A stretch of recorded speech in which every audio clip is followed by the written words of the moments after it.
전현희 의원과 이진숙 전 방통위원장인데요. 지난 정부에서 이 권익위원장이었던 전현희 의원은 본인의 임기를 다 지쳤습니다. 하지만 이진숙 전 방통위원장은 조직이 없어지고 바뀌어서 자동으로 이 면직이 됐고 경찰에 긴급 체포됐다가 법원에 의해서 석방이 되는 일을 겪었습니다. 자연스럽게 비교가 되자 전현희 의원이 불쾌하다라고 밝혔습니다. 왜 나를 이진숙 전 위원장과 비교하느냐라는 겁니다.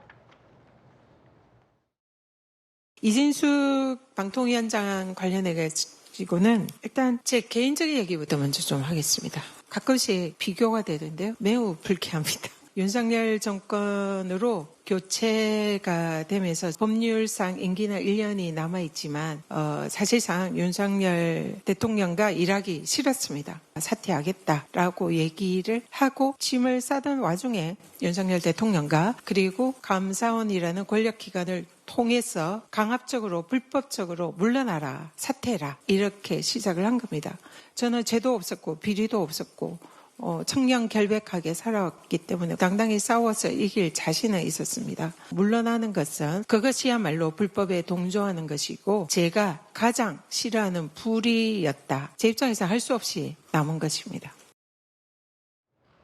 당시의 기자회견 얘기 들어보시죠. 계속되는 정치권의 사퇴 압박과 또 감사원의 표적 감사로 급박이 계속되는 상황에서 죽음과 같은 공포를 느끼고 있습니다. 또한 감사 때문에 고생하고 있는 우리 직원들에 대한 미안함.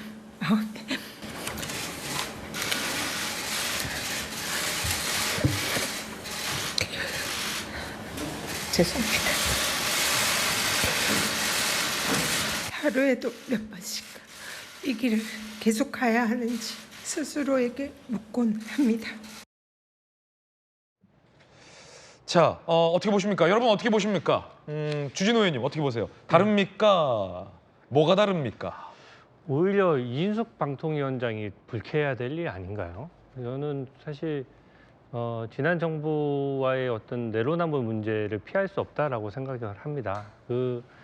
전현희 의원 같은 경우에는 지금 권익위원장 임기를 정부가 바뀌었는데도 임기가 남아있다는 이유로 계속해서 버텼고요.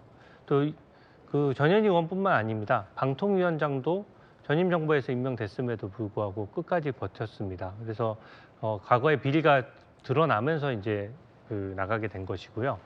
특히 전현희 의원 같은 경우에는 이게 무슨 누가 표적 감사를 한 것이 아니라 권익위 내부 내에서 왜 이렇게 기관장이 출근하지 않느냐 라는 의혹이 제기돼서 투서가 들어가면서 감사원 감사가 촉발된 것이고요. 그래서 본인이 자초한 면이 있는 것이죠. 그래서 그 당시에 임기는 그냥 버티면서 그 야당일 때는 임기를 무조건 버티고. 그럼 당시 네. 국민의힘이 네. 전현희 권익위원장을 경찰에 했던가 아니면 경찰이 체포를 했던 일은 있었습니까? 그건 없었죠. 그리고 감사원 감사는 그 다른 제보로 인해서 발생한 것이었고 그 제보 내용 자체가 권익위 내부 직원이 제보를 한 거예요.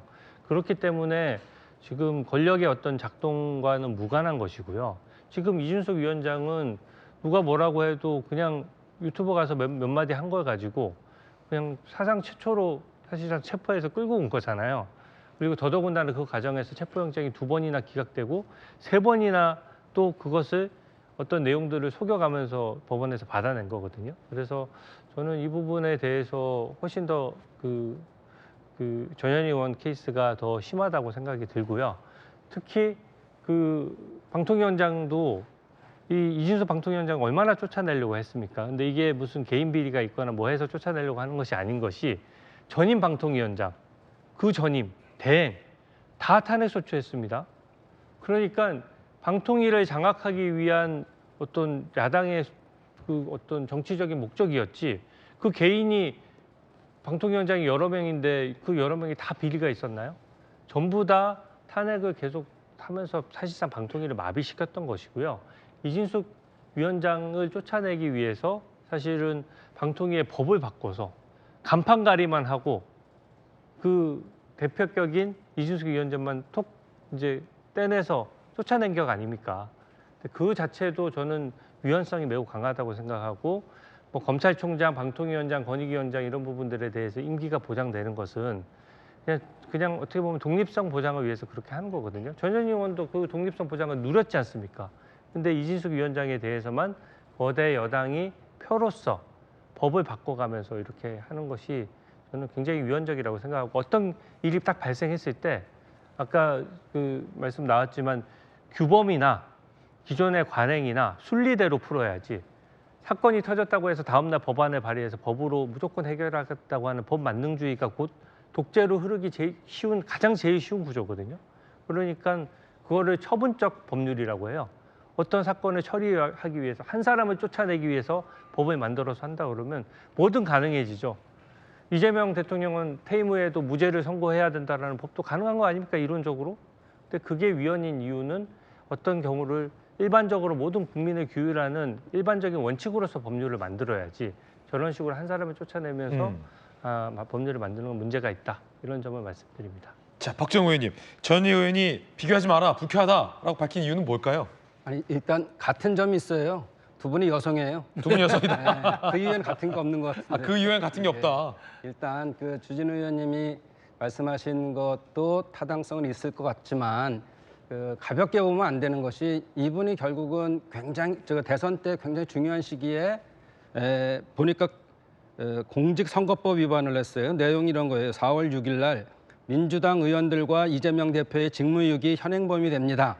민주당이 저를 탄핵시켰으니까요 등 재보궐선거에서 21대 대통령 선거에 있는 상황에서 선거에 영향을 미쳤다는 거 아니겠어요? 더 거슬러 올라가면 지난해 9월, 10월에 보수 유튜브에 본인이 국가공무원이에요. 방통위원장인데 나가고서는 하는 소리가, 민주당이나 이 좌파 집단은 우리가 상상할 수 있는 모든 것을 하는 집단이다. 그리고 우리가 상상하지 못하는 것도 하는 집단이란, 이런 얘기를 합니다. 이건 국가공무원법 위반이거든요. 또 중요한 것이, 비리가 없다 그러지만 지난번 그 영부인이 경기도 지사 부인 시절에 7만 원 썼다고 좀 난리친 거 아니겠어요? 그리고 조사를 얼마큼 했습니까? 이분 빵진숙이라는 별명이 왜 나왔어요? 그런 것들이 다 사실은 카드 유용에 대한 문제들인데, 이런 걸 국가 공무원이 안 됐으면 모르지만 자기가 그 지위에 있었기 때문에 조사하는 것은 당연하다. 다만 거기에 수갑을 채웠어야 하는가, 뭐 이런 것들은 입법부에서 관여할 일이 아니잖아요. 그렇다고 정부에서 뭐 하는 것이 아니고 사법부에서 경찰이 한 일을 가지고선 뭐 그런 것들은 다시 볼 필요도 있겠지만, 이건 두 분은 완전히 다르다. 그리고 압박에 의한데, 압박이 정당했느냐 안 정당했느냐가 굉장히 중요한 거거든요. 그래서 전현희 위원장은 사실 그때 감사원이 무리해서 여러 군데를 감사했습니다. 나중에 다 무죄로 나왔고요. 이런 것들을 봤을 때 투사다, 저 부분은. 그리고 정당한 것을 하는 사람이다, 저는 그렇게 봅니다. 예. 저기 박정우 의원님 김구식 교수님. 말씀에 동의하면서도 이게 똑같은 경로입니다. 이진수 방통위원장도 감사원에서 감사를 했어요. 그리고 말씀하신 국가공무원법 위반이라고 이 말씀을 하셨는데, 그 감사원에서 그렇게 엄하게 들여다봤는데도 결국 경고했습니다. 그러니까 그때 국가공무원법 위반은 뭐냐면 품위유지 위반이라는 거예요. 그러니까 그건 맞죠. 제가 봐도 그건 유튜브에 나가서 그런 발언 안 하는 게 나았어요. 그러나 그걸 했다는 것이 법 위반은 아닙니다. 이게 선거운동도 아니고, 잘 아시지만 여기 주진우 의원 계시지만, 공무원이 선거법 위반할 정도로 선거운동하는 건요, 자기의 직무와 권한을 이용해서 선거에 유불리를 가져올 수 있게 낙선하거나 당선시키려고 하는 것이어야 돼요. 그게 아니잖아요. 그때 작년 9월 달에 뭐 했습니까? 직무정지 기간이었습니다. 탄핵당해가지고 아무런 권한을 행사할 수가 없는 기간에 유튜브 가가지고 아이고 억울하다 이런 이야기 한 거예요. 그게 적절한지는 그건 정치적 판단이고, 이걸 경찰에 수갑까지 채워서 가져갈 일이 아니라는 게 국민들의 생각인 거고, 이번에도 마찬가지죠. 이번에 나와가지고 여기 대선을 앞두고 선거법 위반이라고 그랬는데, 대선을 앞두고 국가 공무원 중이라도요, 아까 말씀드렸잖아요. 정확한 그 법 적용은 자기의 권한과 역할과 직무와 관련해서 선거에 영향을 미치면 그게 걸리는 겁니다. 그렇지 않고 정치적 발언을 할 수는 있는 거예요. 그러니까 그걸 그 감사원에서 경고 정도로 끝났던 사안인데도 불구하고 영등포 경찰서가 무슨, 이게 속된 말입니다, 간이 배 밖에 나왔는지, 장갑급 했던 사람이 사표 쓰고 나오자마자 그 다음날 수갑 채워서 데려온 거 아닙니까? 이건 누가 봐도 권력의 배후를 의심할 수밖에 없는, 저는 뭐 그렇게 생각하지는 않습니다만 의심할 수밖에 없는 굉장히 큰 포갑이었다고 생각하는 거죠. 그래서 국민들이 추석 연휴 동안에 다 놀란 거예요. 저는 이 부분은 민주당이 방어할 필요 없다고 생각합니다. 자, 그 과정인데요. 경찰이 알고 봤더니 체포영장이 기각됐다가 다시 신청을 해서 법원으로부터 영장을 받아냈다라는 게 드러났습니다. 함께 보시죠. 그러니까 많은 분들이 그냥 한번 영장 신청해서 검찰과 법원을 통해서 바로 받은 건 줄 알았는데 그게 아니었다는 거예요. 출석 요구서 2차례 발송, 체포영장 주차례 청구됐는데 검찰 단계에서 반려가 됐었다라는 거죠. 그러다 3번째 경찰이 체포영장을 또 신청을 해서, 그러니까 3차례 신청을 해서 3번째 만에 받아냈다라는 게 뒤늦게 드러났습니다. 이미 2차례 기각됐는데 같은 사안으로 청구해 결국 체포. 이미 출석일을 합의해놓고 청구한 건 납득할 수 없는 행태다. 이인숙 위원장은 반발했고요. 경찰이 석방이 됐는데도 또 조사를 하겠다라고 밝혔습니다. 연휴 이후 3차 조사 가능성. 경찰 아직 정해진 거 없다. 연휴 끝나면 추후 조치 방안 논의. 사실은 법원이 석방해주기 전까지 경찰 관계자들은 구속영장 청구까지 얘기를 했었습니다.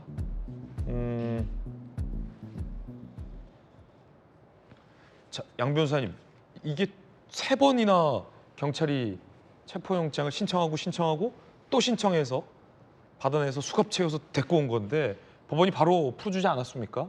이렇게 구속 상태에서 조사를 할 사안은 아니다라는 법원의 판단이 있었던 건데 보통 구속영장도 아니고 조사를 위한 체포영장 같은 경우는 저도 경찰 출입 기자를 해서 더군다나 이 장관급 인사에 대해서는 한 차례 체포영장을 신청했다가 그게 반려가 되거나 기각이 되면 다시 곧장 신청하지는 않는데 경찰은 의지가 있었던 것 같아요. 반드시 체포를 해야 된다는 의지. 근데 법원은 체포할 사안 아니다라고 판단을 했고요. 이 대목 어떻게 봐야 될까요? 그러니까 지금 이제 오해가 있을 수 있는 게 경찰이나 검찰이 법원에다가 3번 청구해가지고 2번 기각되고 3번째 만에 그 인용이 된 게 아니라요.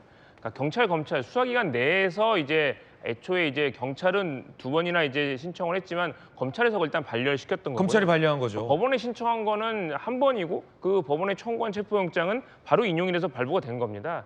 그렇기 때문에 이제 아마 이제 경찰은 이제 뭐 기계적으로 3번이나 출석 요구했는데 안 나오니까 그 첫 번째 영장 신청했고요.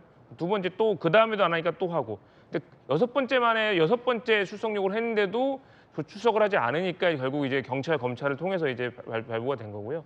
그 체포 적부심에서 그러니까 그 결국 인용이 돼서 이제 지금 석방은 됐지만 체포영장이 부적법했다는 게 아니라 체포의 필요성은 인정이 되나 다만 계속 체포하고 구금 상태로 둘 필요가 없다라고 해서 풀어준 것이지 그 전에 있어서 출석의 요구에 응하지 않았던 것은 잘못됐다고 법원도 지적한 바가 있습니다. 그렇기 때문에 사실 뭐 저는 체포영장 집행은 오히려 모든 국민은 법 앞에 평등한 것처럼 저는 적법하게 집행을 한 건데 다만 이제 왜 수갑을 채워서 저런 모습을 보여줬는지는 조금 안타깝지만 저는 오히려 이인숙 전 방통위원장이 스스로 수갑을 찬 손을 막 들어주면서까지 막 보여주면서 뭐 이재명이 시켰냐 정청래가 시켰냐 이런 얘기를 막 했다는 걸 봐서는 오히려 본인이 수갑을 찬 모습을 정치적으로 이용하는 것이 아닌가라는 그런 의심이 들 수밖에 없고요. 저는 어쨌든 지금 경찰에서는 계속 조사를 할 필요가 있다고 하고 있으니 빨리 수사에 응하셔서 빨리 저는 그에 대한 법의 판단을 받기를 촉구합니다. 민주당 내에서도 이 대목, 이 장면에 비판하는 목소리가 나왔습니다. 법무부 장관을 지낸 박범계 의원입니다. 이진숙과 국민의힘이 어찌 반응할 것인지 당연히 예상이 되느냐. 그거 예상하지 못하고 이렇게 체포해왔다면 경찰이 순진했거나 아드레날린 과다 분비했다는 과잉이다 비판했습니다. 무리했다는 거죠. 부적절했다는 거죠. 체포영장 발부 집행, 실무 관행 따져보기라도 했느냐. 형사들이요. 라고 판사 출신의 또 박범계 법무장관, 전직 법무장관은 비판했는데 이 과정에서 방통위에서 방미통위로 이 바뀌었죠. 미디어 이 3글자가 들어갔는데 3글자 넣었는데 2.2억이 들었다라는 얘기도 나옵니다. 방송과 통신사의 미디어라는 점 하나 찍었다. 이인숙 위원장이 이렇게 밝혔는데요. 방송통신위원회에서 방송미디어통신위원회로 개편하는데 사무실 재배치, 현판 고체, 관인 제작, 개인별 명패 교체 등 2억 2천의 비용이 소요됐다는 지적도 나오고 있습니다. 네. 예, 굉장히 국민 돈을 함부로 쓰는 겁니다. 이게 지금 말이 지금 처음에 2억 2천만 드는 거죠. 그것만 드는 게 아닙니다. 그 수많은 방통위 공무원들이 명함 다 바꿔야 되죠. 비품 다 바꿔야 됩니다. 거기 있는 수첩부터 시작해서 저 방송통신위원회로 마크 찍힌 거는 다 바꿔야 되는 그 거예요. 명함 그대로 쓰면 안 돼요? 방송통신위원회 사이에 이 미디어만 있는 건데 그냥 아니 볼펜으로 누가 과거 볼펜으로. 직장 명함을 어떻게 쓰겠습니까? 볼펜으로 이렇게 해서 미디어만 쓰면 되잖아요. 아 그럼 뭐 예를 들어서 이렇게 해서 미디어를 위에다 쓰면 되겠네요. 옛날에 서한세 선생님이 그거 많이 했거든요. 급하면 그렇게도 밑줄 써야 쫙. 되겠죠. 돼지꼬리 땡용. 네. 그럴 정도로 지금 저게 초기 비용만 저렇지 굉장히 많은 비용이 드는 것이고요. 정말 무슨 드라마에서 점 하나 찍고 와서 다른 사람이라고 한 것처럼 저것은 미디어라는 이름만 넣었고 불과 30명이 증언된 것에 불과해요. 그러니까 모든 멤버도 똑같고 인원도 다 똑같고 하는 일도 다 거의 똑같고 그런데 사실은 간판만 살짝 바꾼 거죠. 그래서 굉장히 국민들이 불편해하는 것이고 이게 지금 참 권력의 횡포 같은 장면입니다. 제가 이번에 좀 충격을 받았던 것은 좀 지나간 얘기긴 하지만 체포영장 이번에 그 적부심에서 기각이 됐잖아요. 좀 저는 굉장히 주목해서 본 부분은 기각의 사유를 엄청나게 길게 구구절절 적었습니다. 그러니까 민주당 입맛대로도 약간 맞는 해석될 수 있는 문구도 넣었어요. 근데 체포 적부심은 인용되는 사례가 드물 정도로 진짜 불법 체포일 때만 인용되는 게 보통 일반적이거든요. 왜 그렇게 길게 썼겠습니까? 제2의 쥐기현이 되기 싫은 거예요. 쥐기현 판사를 조리돌림하지 않았습니까? 민주당 입맛대로 되지 않는 입맛대로 안 맞는 판결했다라고 해서 온갖 것 망신 주고 이상한 거 다 해가지고 결국은 법원의 독립적인 조직에서 감찰을 했는데 결국 후배들 만나가지고 밥 사준 거예요. 오히려 미담 사례라고 할 수 있습니다. 근데 그 정도 사안을 가지고 청문회 한다 뭐 한다 해가지고 온갖 그 뉴스부터 시작해서 룸살롱 판사다 이렇게. 네, 룸살롱 판사라고 해서 좌표를 찍어서 온갖 공격 다 했습니다. 국가 권력의 행포죠. 공권력의 강압입니다. 근데 그것에 저는 사법부가 굴복하고 있는 것 아닌지 자기도 모르게 점점점 반걸음씩 물러나고 있는지 스스로 자성하고 되돌아봐야 된다고 생각합니다. 체포영장 적부심에 대해서 기각하면서 저는 그렇게 길게 이유를 쓰는 거를 처음 봤습니다. 그러니까 그 정도로 이례적인 것이고요. 그것들이 쌓이게 되면 결국은 국민들이 사법부가 정치 권력이 예속된다고 믿는 순간 모든 판결을 못 믿게 되는 겁니다. 모래성이 되는 거예요. 그래서 그 점에 대해서 우리 존경하는 판사님들 또 사법 영역에 종사하시는 분들께서 함께 고민을 좀 해주셨으면 좋겠습니다. 네. 주진우 의원의 의견까지 전해드렸습니다.